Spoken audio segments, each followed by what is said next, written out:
Okay, well, the one myth is that if you make $1 million, you're a millionaire. That's really not true. You can make $1 million in your company and lose, 30%, have a profit and loss that has no money.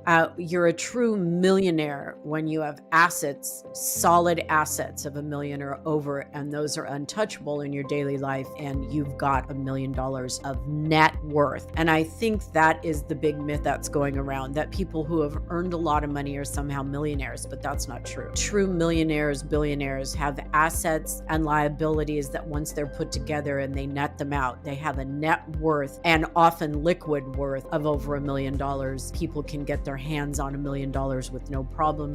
They're debt free and have a couple of million in assets or stock or bonds or whatever. And here's the thing, a true millionaire has it at their fingertips, and it's pretty much liquid or an asset that you can easily sell and get the $1 million and put it somewhere. But if you've just made $1 million in your life, or you made $1 million in 1 year, but you had overhead that took most of it away, you are not a millionaire. Just like a true homeowner owns their home outright. A homeowner owns part of their home and the bank owns the other part. A true millionaire actually has assets of $1 million or more that are tangible and there, and it's minus any debt. So you're not a millionaire. If you have $1 million in assets and $1 million in debt, you're not a millionaire. And that's where the myth comes in. And it's also a myth that millionaires don't have to worry about their money. And I think that's not true. I think millionaires are very, very conscious of their money. I think they're very conscious of the way they spend it. And I think the older millionaires, the old money, that always the money is there no matter what they're doing, is different than people now, young people who are making $1 million and losing $1 million and opening companies and closing companies. Unless they have something put aside that you can say their net worth is over $1 million, they're not a millionaire. So that one of the big myths is just because you make $1 million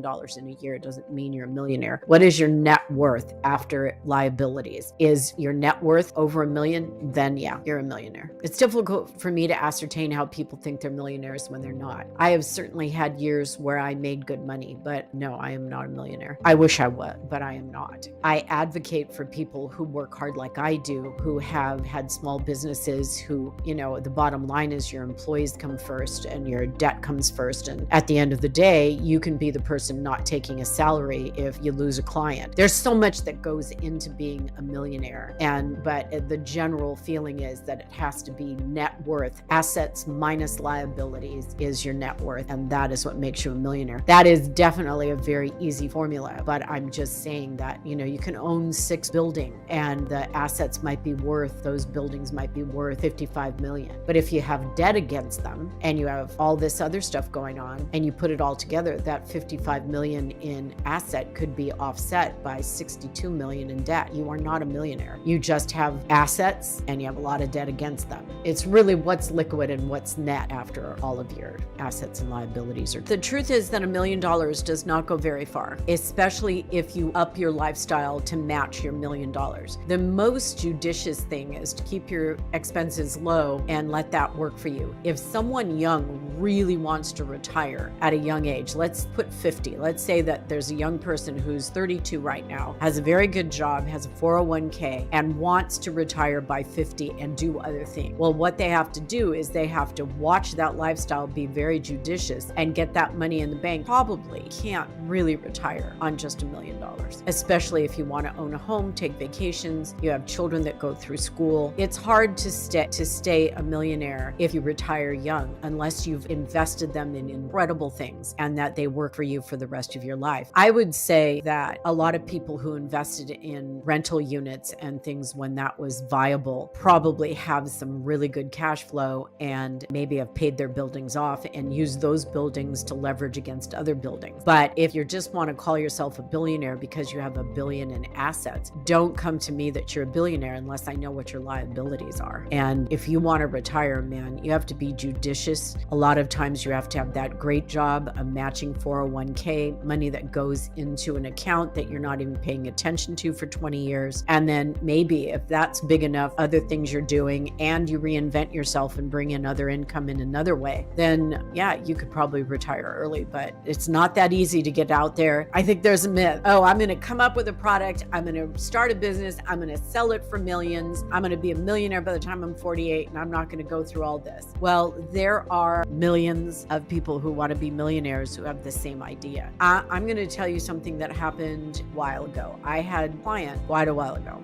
not mentioning any names, who started a really, what I considered to be a kick-ass business. And I had the backing of a family member to do the startup, did all the work the startup required. And it was a service business, which meant it didn't really have a product to sell, but it was a service business, and it was going to be in every major city in the United States and possibly go international. This young person got an offer for this company for a lot of money and turned it down because this person believed that they could get more money for the company. And then the economy died, and that large sum of money that this person turned down went away, and so did the offers, and so did the backing of the family, and never to be seen again. And so, number one, strike while the iron's hot, have a level head about what the value is, figure out if you really, really can sell it, get good advice, and then go for it if you're young enough, and get that money put away in something secure, and then go about your life and put that out there as your nest egg. But if you start to mess with your nest egg during the ups and downs of the economy, you can lose your nest egg. The people that are really wealthy put their money into things that really stay wealthy. They didn't, it's like this FTX thing where they were never investing. It was all fraud.